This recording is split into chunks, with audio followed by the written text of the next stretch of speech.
So hi and welcome. I'm so happy to be able to be present in Copenhagen in this way. Video live from California here in my studio. I was so happy to be invited for this exhibition with Anya Piranska. And luckily I was there for the physical opening in flesh.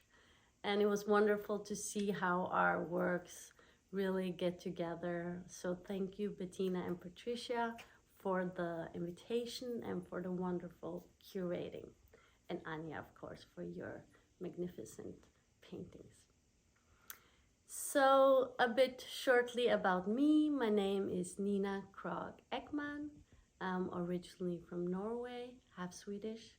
Have lived in Europe for 20 or so years, a lot of them in Copenhagen, but this summer we moved to California. So here we are in my studio where I'm an artist in residence in a studio program for 4 years. And then I hopefully will be coming back to Copenhagen again. So what really intrigued me with or inspired me about the invitation was the whole theme, Closer to the Sun, how we are, what we are doing to the nature and the world and the impact it has on it. So that goes directly into what I've been working on for the last couple of years, where one could say that my main mission has been to elevate or augment the value of plants and nature in my own naive way by portraying plants, trying to boost them, portraying them as VIPs. So for me that stands for very important plants. And so the underlying theme that are in all my work as well is a more emotional, subtle one that's less visible for the eye. But I can see when I reflect back that there's always a theme of loss and grief and death in my work. So that goes on several levels. So loss of nature and plants to ecosystems that are disintegrating from the palms of our hands, so to say, but also to a more personal level, loss of friendship, loss of death of family and friends, loss of functions, whatever they are, loss of also diversity in our society as a whole. Today I will talk a little bit about some of the pieces that you see in the gallery and their background, and then I will also be able to show you the technique that I'm working a lot with.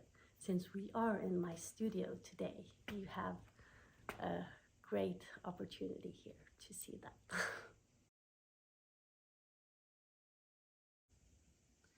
So the cacti that you see in the gallery, they've been an ongoing project called Please Touch Me, which is an investigation of the duality between the longing for softness and intimacy and the unapproachability, the defensiveness, the prickliness that is there. So I started them a few years back, and the latest edition is the one you will see on the wall that is brown beige, and that was made here in California, because when we came here the first 6 months, that was the colors. It was just beige brown everywhere, and we didn't see green grass until a few weeks ago because of the enormous rainfalls that has been here. And the latest piece is called Draft, and also led me to a whole new series that I'm starting on now, that you can see afterwards when I'll do my little showing you how I work. So then we have the fragmented totems, and you have 3 of them in the gallery that you can see.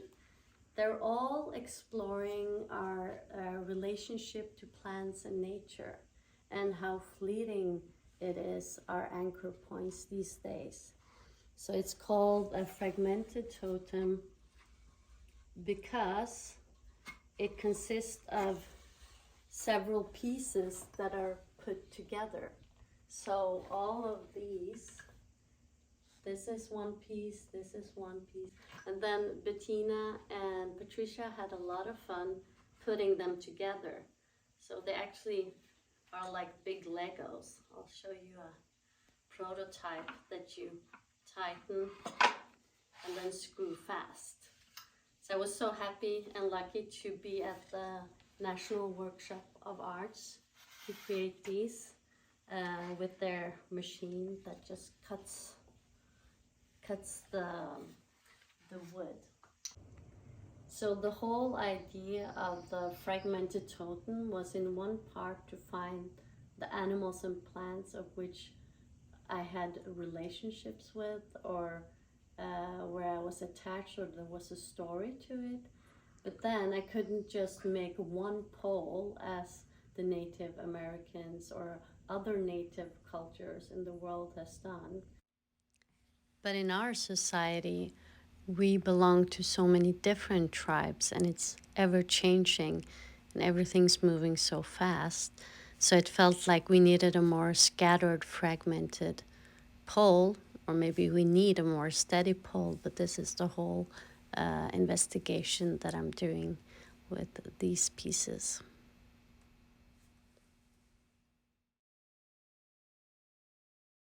So Faded, the painting piece that is in the gallery, is actually a front runner for this exhibition I had called Fading.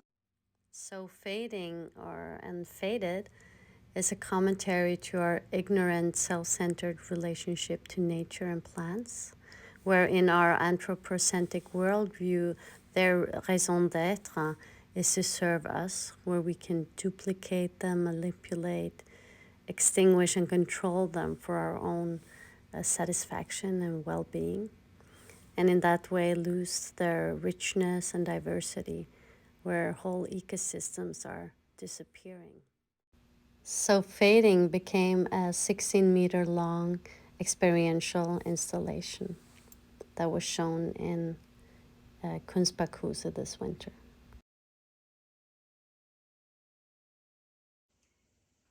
So a bit about my artistic process and practice. I think what happens mostly is I have these emotional states dealing with loss and grief, and then I am constantly being infodumped by my husband, who's working with green energy. So I get a lot of statistics about how the world is going not so well, and how many rainforests were cut down, etc., etc. And so all this together with my experiences in nature and images, it could be some shadows or something that I see that just sticks in my brain. Sort of something's happening, and intuitively I feel this is what I have to do now. This is my next project. And then, depending on what it is, I will do more or less research. So for example, about the fragmented totems, there was a lot of research on the symbolism of plants. I actually made a whole little booklet about it.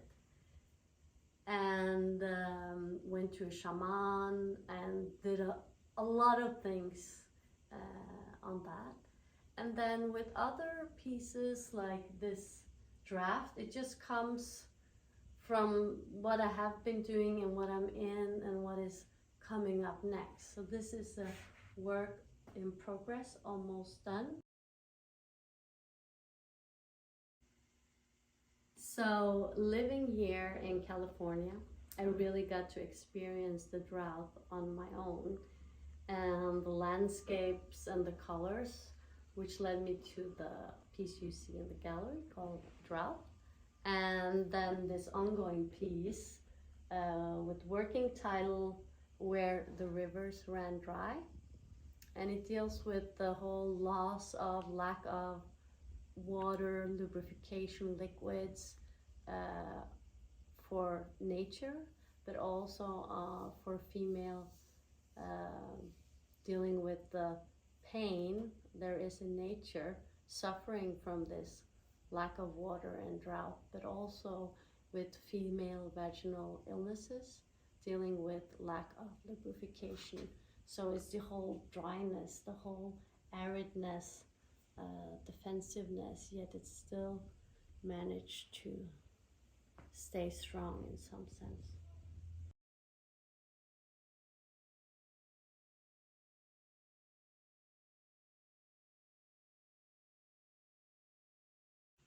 So now we cheated a bit and went on the back side. So this is the side where I work with my tufting machines. So the technique that I'm using is called tufting, and it's actually a way of making rugs and carpets. So the first thing I do, I have these big frames, and I have a fabric that is very stretchable. And so I stretch it so that it's like a drum here. And then I make maybe a little sketch, maybe not. Mostly I don't. So I also use dead stock yarn from the textile industry. And so as you see here, I have a lot of thin yarns. I just use whatever I can get. And I like that because then I can make my own special blend. Here we have another, like all these colors go together. So you see it's a bit of a mess here sometimes with all the yarn. And now I will demonstrate how this is done. So you can see I work on this side and then the yarn actually comes out on the other side. So here we go. First turn the machine on.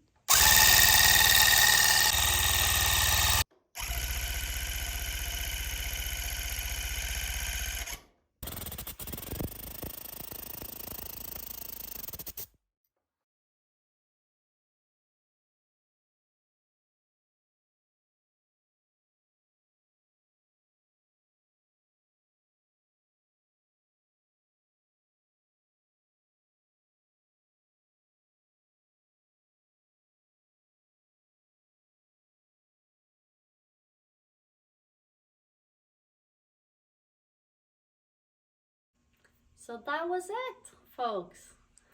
Hope you enjoyed the show, and if there are any questions, just ask Bettina or Patricia, or write me an email. I'll be happy to answer anything. And thank you, Bettina and Patricia, for having me. It has been fantastic. I'm so happy to be a part of this, and I look forward to seeing you all, or some, sooner or later in Copenhagen when I come there from time to time. And yeah.